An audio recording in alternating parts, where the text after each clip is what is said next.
Welcome to this episode of the $1 Million Mastermind. I'm Larry Weidel, and before we get started, if you want to know exactly how to win again and again, go to weidelonwinning.com/webinar now to watch something I've put together for you. Now let's get going into this episode of $1 Million Mastermind.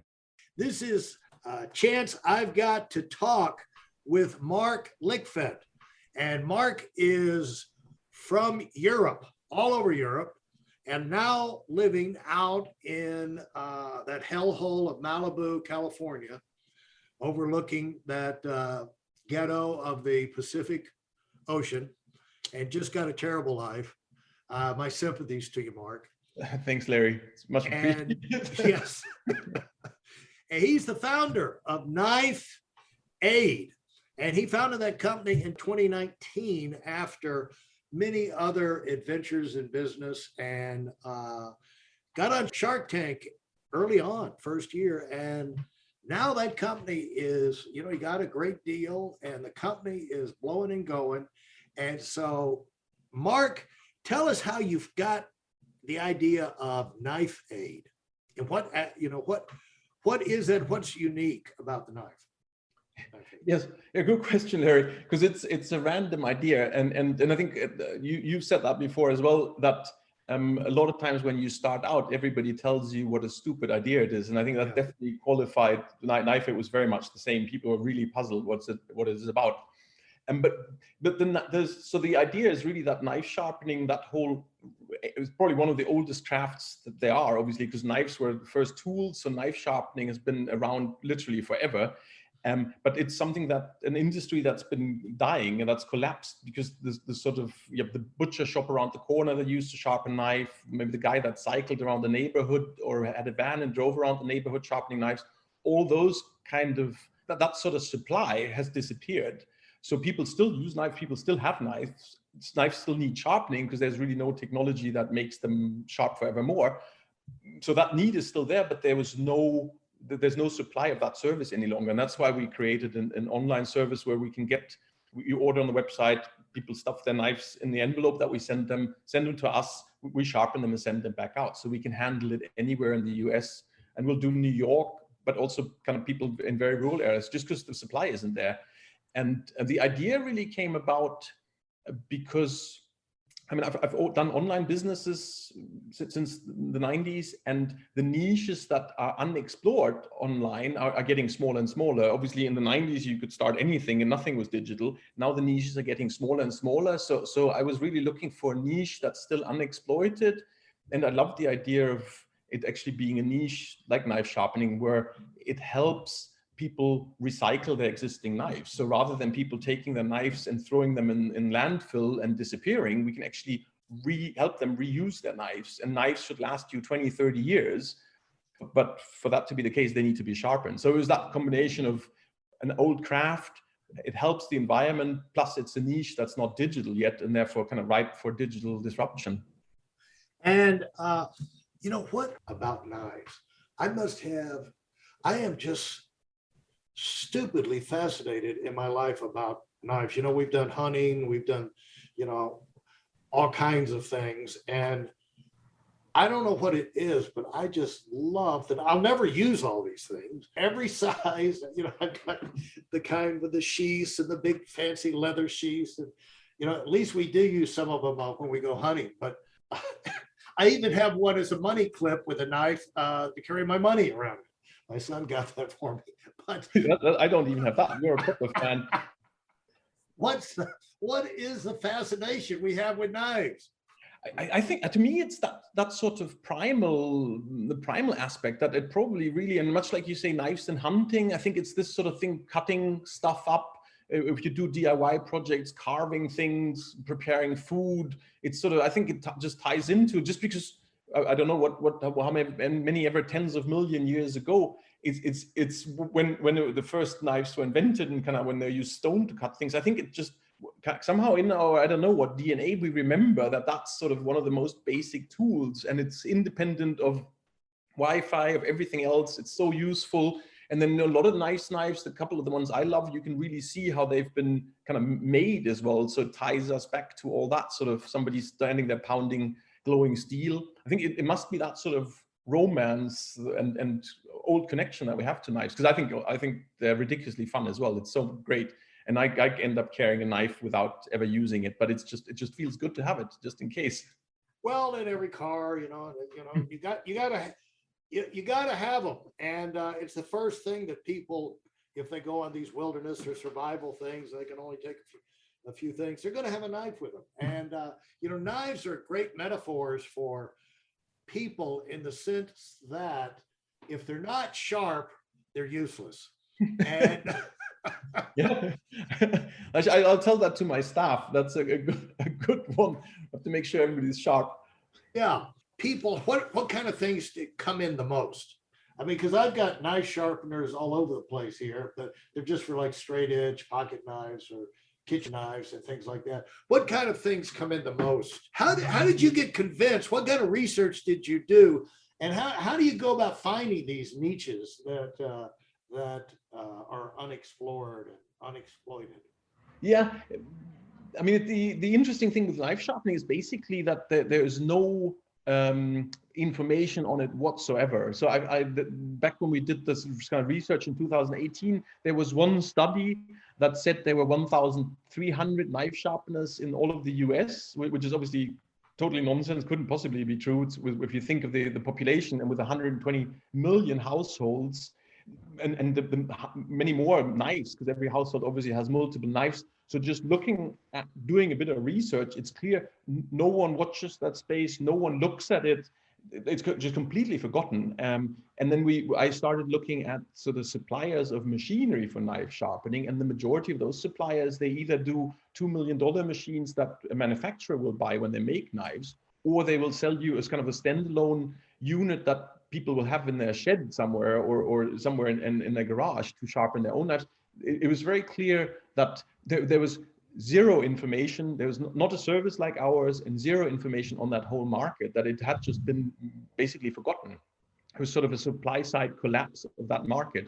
So it was really through that finding out about it. And then I think it's slightly, it's almost, I don't know, it's almost like a bad habit of mine is that I just love disruptive sort of products, and most of the businesses I've done are disruptive, and in a way I should have learned better than to do that now, because it's in a way a really difficult business to get off the ground, because you, rather than selling into an existing demand and people looking for your product, I tend to find stuff that people need but don't know they're looking for, which makes it sort of a longer journey to actually get them to understand the product exists, why they should have it, and then get them to start buying. So I love it. It really triggers my brain, and I love that sort of challenge.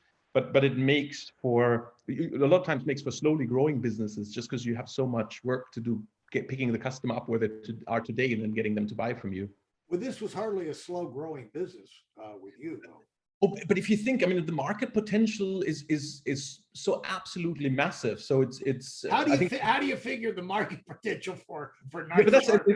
Yeah, but that's so it's interesting. I mean, if you think there's 120 million households, knives. Everybody has at least. Our smallest package is 4 knives. Every household, if you throw in a pocket knife, or we do scissors as well. If you throw in scissors, every household will have 4. At least 4 knives or scissors, and then they really need, even if you don't use them a lot, you should sharpen them once a year.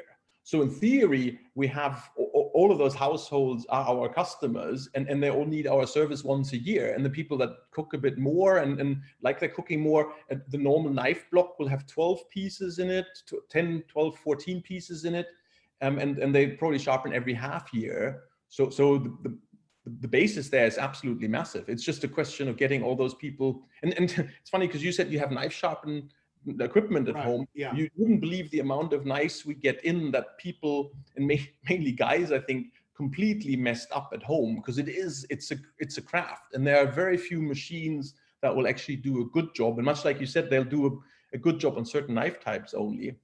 So we get so many knives that look like a banana and that are completely scratched and tips have been broken off because people told their wife, no, honey, I can do this. I can do this myself. And then after a while, the wife loses the patience and says, no, send them to someone who knows what they're doing.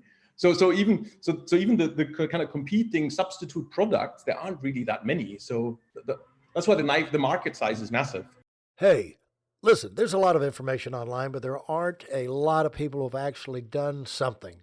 In my case, I've actually built a successful business that's accrued over $5 billion in assets under management and has done well even during trying times.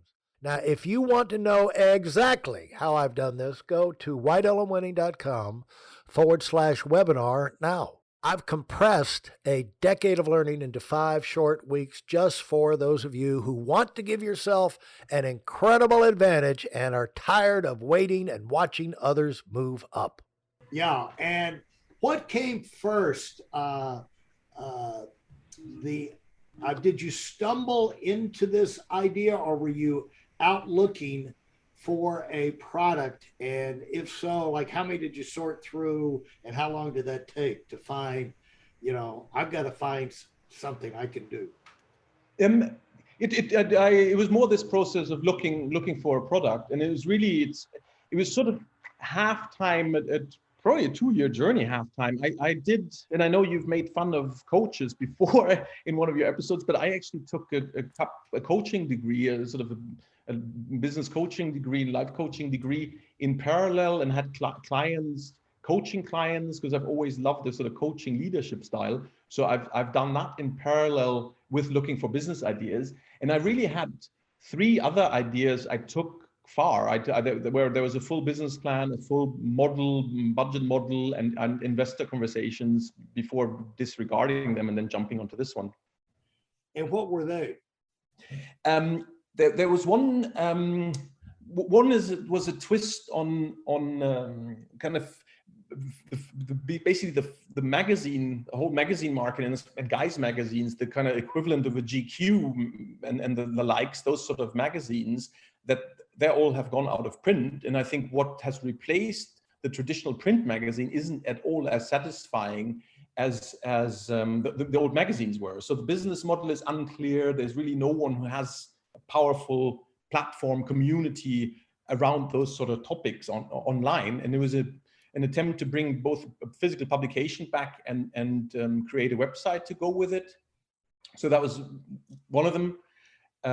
The other one was actually taking the concept of microloans that work so successful in the third world. So this idea of giving really tiny loans to entrepreneurs in less developed countries, taking that concept into Sweden and into Europe, because we've had that massive wave of immigration in Europe.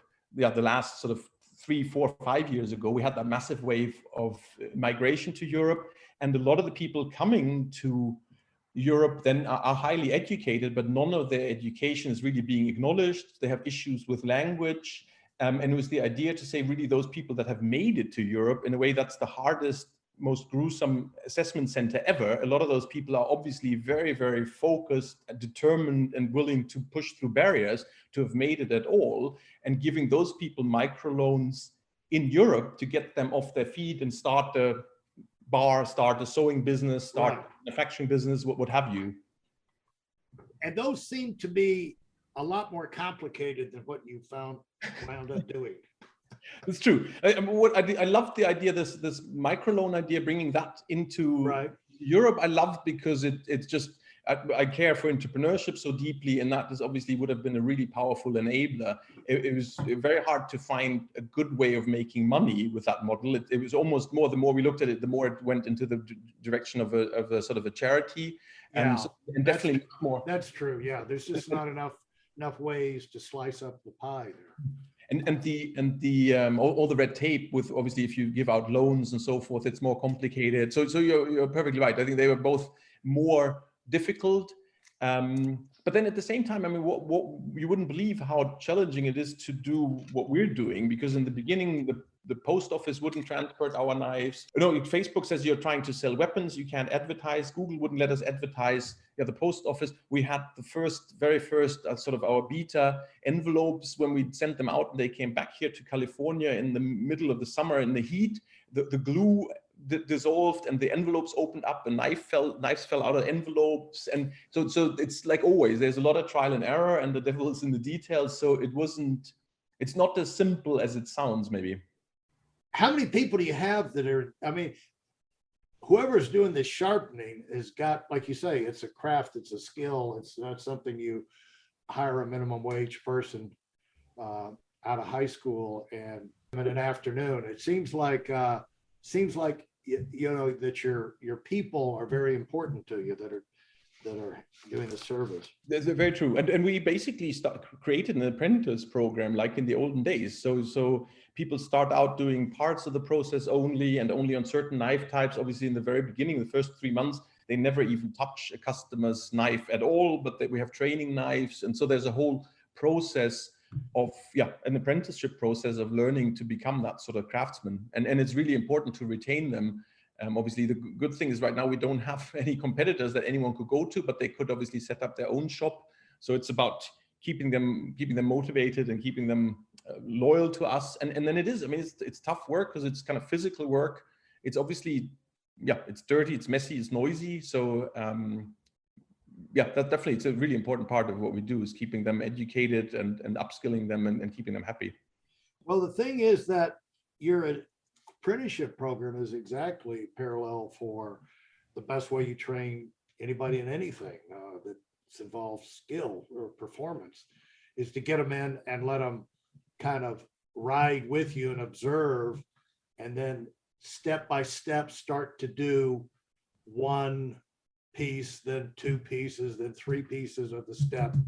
And and then always under the watchful eye of the training manager. You know, it's almost like how we did trained people in financial services. They came in, they would come in, get certified, get licensed, and learn things, but then they would observe the pros in action in front of live fire, more or less, like it was a war or something, but they can't handle the guns yet, and they can't handle the presentations, but eventually they move over to where they're doing the presentations, but at least pieces of it, step by step.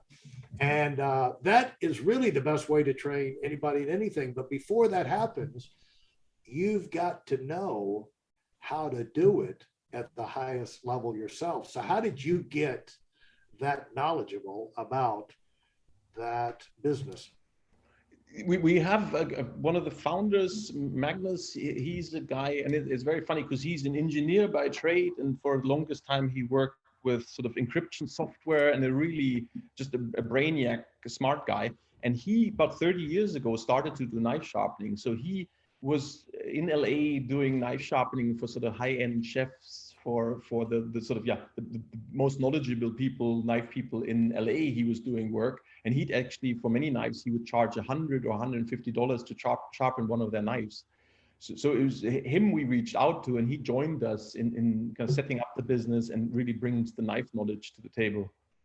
Well, shows the value of partnering up with people who have the expertise you need. You can move ahead light years, collapse decades of development time by doing things like that. And I think you had me with the name Magnus. As soon as you said Magnus, I kind of figured where we were going with that. Yes, he's larger than life.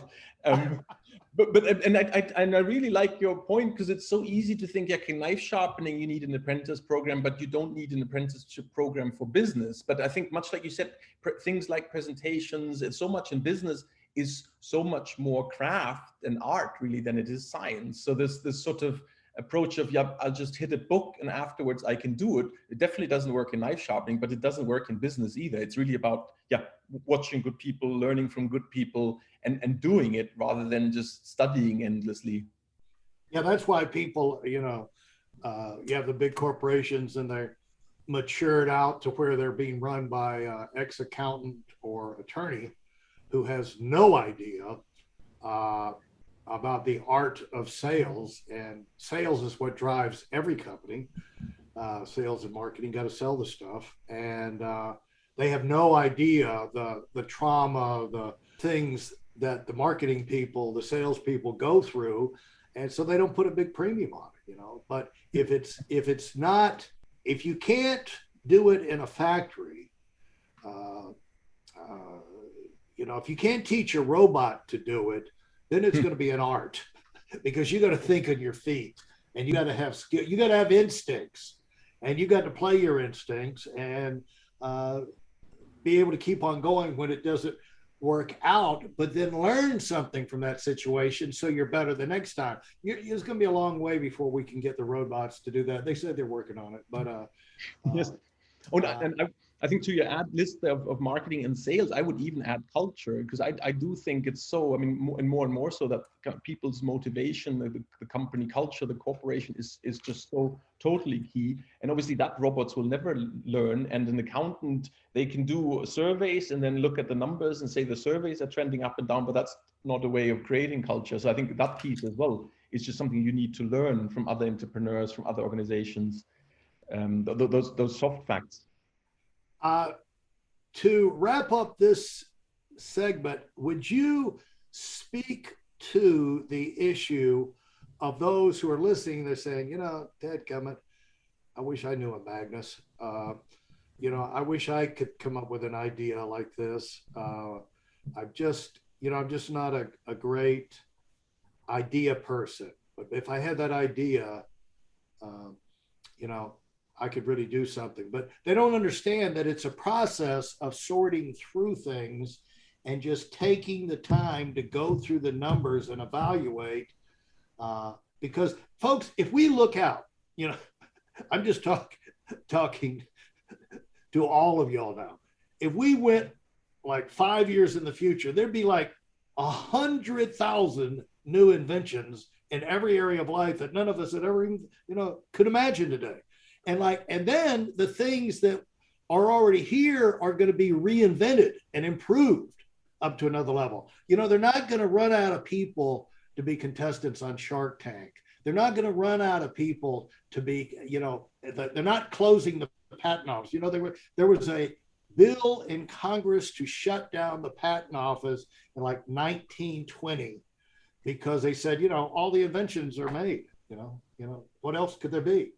But so, there's going to be new stuff out there, but you got to get on. You cannot let yourself say, you can't rule yourself out of the game now because you haven't thought of something yet. You're one idea away from transforming your life. And so you got to be on the attack looking, just like you've got to be on the attack once you get the idea to make it happen. And so I wanted you to talk about that. And I think that's why I love your stuff and the things you say, because for me it's really this we talked about earlier, not hesitating. So I think it almost doesn't matter what idea you start with. I think I really believe in this credo: ideas are nothing, execution is everything. So the idea to just don't hesitate, decide, just do anything, as long as you're then able to keep adjusting while you do it, then you're going to be fine. You're tweaking, you turn it, it's going to turn out. And I have one example of a business I started where really in hindsight, it was probably the most stupid business idea ever. But we raised money on that idea, had the money, and then understood, luckily, and we adjusted, understood it's a stupid idea. It's never going to fly. And then we changed the business around and ended up doing something drastically different, but none of the shareholders and investors cared. And we sold it really successfully, and it's a market leader in Sweden. So I've really been there, and this idea, just to show how stupid it was, this was in 2005, where we wanted to build something on the web protocol back then, the mobile website protocol, which is obviously long dead, and the iPhone killed it dead, but it was never really a good platform to begin with. And then we wanted to do a price comparison of books and DVDs, and basically books are dead and DVDs are dead. So the idea was really to compare something no one cares about any longer on a platform that doesn't even exist any longer. But we started with it, people loved it, we raised the money, and then we pivoted and we ended up doing a price comparison of insurance products and financial products, which are much better, still around, have much better margin, and it was a much more successful business. But had we sat there and just deliberated forever more about starting or not starting, nothing would have happened. Very, very well said. Thanks so much. If you enjoyed what you've heard and are dead serious about finding out for yourself exactly how this works in the real world, I've taken the most valuable business lessons I've learned over 40 years and put them into something for you to watch. Go to whiteelephantwinning.com/webinar now in order to move up as fast as possible. I'm Larry Weidel, and I run the $1 Million Mastermind. Go, go, go.